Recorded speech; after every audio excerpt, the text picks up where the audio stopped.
संक्रमण ने सरकार की चिंताएं बढ़ा रखी है। वहीं अब ब्लैक फंगस के लगातार बढ़ते मरीजों की संख्या ने सरकार की नींदें खराब कर दी है।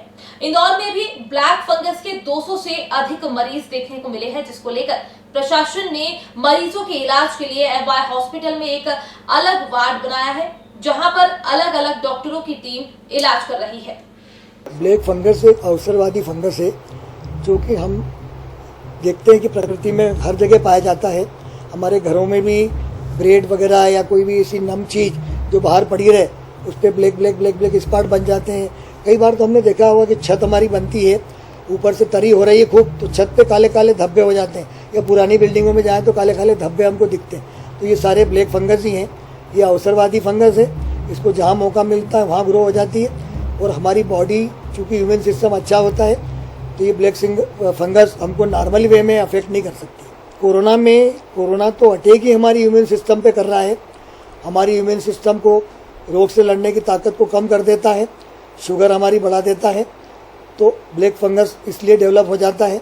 तो हमें क्या क्या सावधानियां रखना है कोरोना के मरीजों को कि एक तो उनका मास्क, जो घर में मास्क वो पहनते हैं, होम क्वारंटाइन में यदि हैं तो मास्क को बराबर चेंज करें। N95 मास्क है तो उसको धूप में रखें, या मास्क को कपड़े का मास्क है तो रोज़ धो लें उसको, क्योंकि उस पर जो नमी है उस पर भी ब्लैक फंगस डेवलप हो जाता है और वो सांस के द्वारा अंदर चला जाता है। दूसरा, जो भर्ती पेशेंट हैं, अच्छा कोरोना का पेशेंट जो होम आइसोलेशन में, उसको अपनी शुगर का भी ध्यान रखना चाहिए। शुगर यदि बढ़ तो नहीं रही है, शुगर का मरीज है, तब तो उसको विशेष ध्यान रखना चाहिए। शुगर की जांच रोज़ करना चाहिए, सुबह दोपहर को शाम को, जैसा डॉक्टर बताएं, और अपने डॉक्टर से संपर्क में रहें। ब्लैक फंगस से बचने के लिए सावधानियां हम रखेंगे। यदि हम हमारी शुगर कंट्रोल रखेंगे, कोरोना वाले मरीज, और घर में साफ सफाई बराबर रखेंगे, तो इस ब्लैक फंगस से बच सकते हैं। और ये जो भर्ती मरीज हैं उनके लिए तो अस्पतालों में अब गाइडलाइन आ गई है कि जो ऑक्सीजन की ट्यूबिंग है, उनके चादर हैं, बिस्तर हैं, और जो ह्यूमिडिफायर है उसमें किस तरह से सफाई रखना, साफ पानी रखना, स्टाइल वाटर रखना, तो ये सब उसकी गाइडलाइन अभी आना चालू हो गई हैं सारी।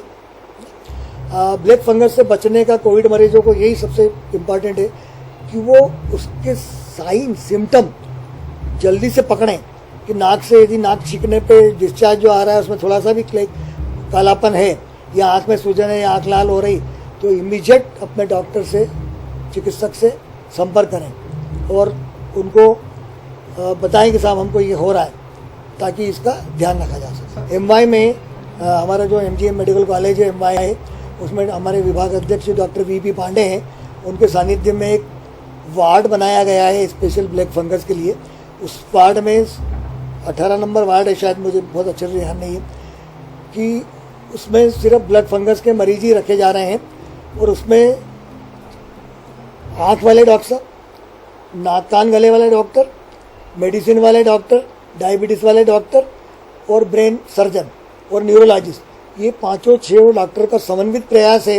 ये सारे डॉक्टर मिलके इस ब्लैक फंगस पे निगाह रख रहे हैं, क्योंकि ये नाक के रास्ते घुसती है, आँख के पीछे साइनस में चली जाती है, तो मतलब ENT डॉक्टर का इन्वॉल्वमेंट हो गया। आँख में चली जाती है तो आँख वाले डॉक्टर का इन्वॉल्वमेंट हो गया, और वहीं साइनस से ये ब्रेन में चली जाती है तो ब्रेन वाले डॉक्टर का इन्वॉल्वमेंट हो गया। और चूँकि ये इम्यूनिटी कम होने से, शुगर बढ़ने से होती, तो मेडिसिन वाले, शुगर वाले डॉक्टर का इन्वॉल्वमेंट हो गया, स्किन वाले डॉक्टर का भी इन्वॉल्वमेंट है इसमें। इस तरह का समन्वित प्रयास जो कि किया जा रहा है एमवाई में, वो एक बहुत अच्छा प्रयास है, और उस प्रयास से ये ब्लैक फंगस अच्छी कंट्रोल में भी आ रही है। कोविड के पहले तो ब्लैक फंगस के बहुत कम मरीज होते थे। वो मरीज जिनको डायबिटीज़ हैं, जिनको कैंसर हैं, जो इम्यूनो कॉम्प्रोमाइज है, जिनकी इम्यूनिटी कैंसर की दवाइयों से कम है या कैंसर की वजह से कम है, या जिनको डायबिटीज़ है और डायबिटीज़ की वजह से इम्यूनो कॉम्प्रोमाइज है, उन मरीजों में कभी कभी इक्का दुक्का मरीज ब्लैक फंगस का आता था। पर अभी तो कोविड में इसके मरीज 1 से 2% मरीजों में ये ब्लैक फंगस डेवलप हो रही है, और इस 1 से 2% मतलब काफ़ी तादाद में ब्लैक फंगस के मरीज आने लगे हैं। इससे सतर्क रहने के लिए तो जो कोरोना के मरीज हैं, होम आइसोलेशन में या एडमिटेड हैं, तो जो होम आइसोलेशन में हैं वो अपनी शुगर का ध्यान रखें, वो अपनी तबीयत का ध्यान रखें, अपना सेचुरेशन चेक करें, अपने मास्क का बराबर सैनिटाइजेशन करें। जैसे मैंने बताया कि धूप में रखें, मास्क बदल लें, मास्क यदि धो सकते हैं तो धो लें, N95 मास्क है तो उसको धूप पर रख के सैनिटाइज करें। और यदि UV अल्ट्रालाइट अपने पास पॉसिबल है तो यूवी लाइट से अपना मास्क सैनिटाइज करें, अपने तकिए की खोल, अपनी चादर, इनको प्रॉपर रोज धुलवाएं। ये तो कोविड के मरीज जो घर में होम आइसोलेशन में वो ध्यान रखें। और पहला ही लक्षण दिखे इसका ब्लैक फंगस का कि नाक से कालापन आने लगे या आँख में कोई भी तकलीफ होने लगे तो तुरंत सतर्क हो जाएं और अपने डॉक्टर से संपर्क करें।